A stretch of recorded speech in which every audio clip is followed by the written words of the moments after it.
ದುಬೈಲಿರೋ kitchen, ನನ್ನ ಮಗಳ ಮನೆಯಲ್ಲಿ ಕಿಚನ್ ನೋಡಿ.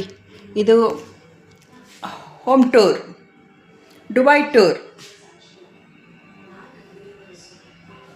ಎಷ್ಟು ದೊಡ್ಡ ಕಿಚನ್ ಗೊತ್ತಾ? ನಮ್ಮೂರಲ್ಲಿ ಆದರೆ ಇದು ಬೆಡ್ರೂಮ್ ನೋಡಿ. ಎಷ್ಟು ದೊಡ್ಡ ಕಿಚನ್.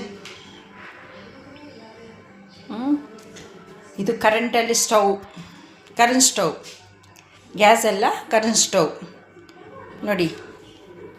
ಫ್ರಿಜ್ ನೋಡ್ತೀರಾ? ನೋಡಿ, ಕಬೋರ್ಡಲ್ಲೇ ಮಾಡಿದ್ದಾರೆ ಫ್ರಿಜ್ಜು. ಈ ಊರಲ್ಲಿ ಫ್ರಿಜ್ಜು. ಅದೇ ಥರ ಇಲ್ಲಿ ನೋಡಿ, ಏನದು ಫ್ರೀಝರೆಲ್ಲ ಕೆಳಗಡೆ, ನಮ್ಮೂರ ಥರ ಮೇಲೆ ಇರಲ್ಲ ನೋಡಿ. ಇವತ್ತು ನಾನು 2 kg ಮಟನ್ ತಂದು ಹಾಕಿದ್ದೀನಿ. Fish green masala ಹಾಕಿಟ್ಟಿದ್ದೀನಿ.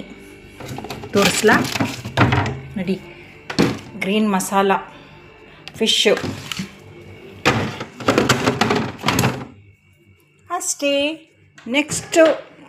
ನೆಕ್ಸ್ಟು ಅಡುಗೆ ಮಾಡಬೇಕಾದ್ರೆ ನಿಮಗೆ ತೋರಿಸ್ತೀನಿ. Home tour, Dubai home tour. ಬಾಯ್.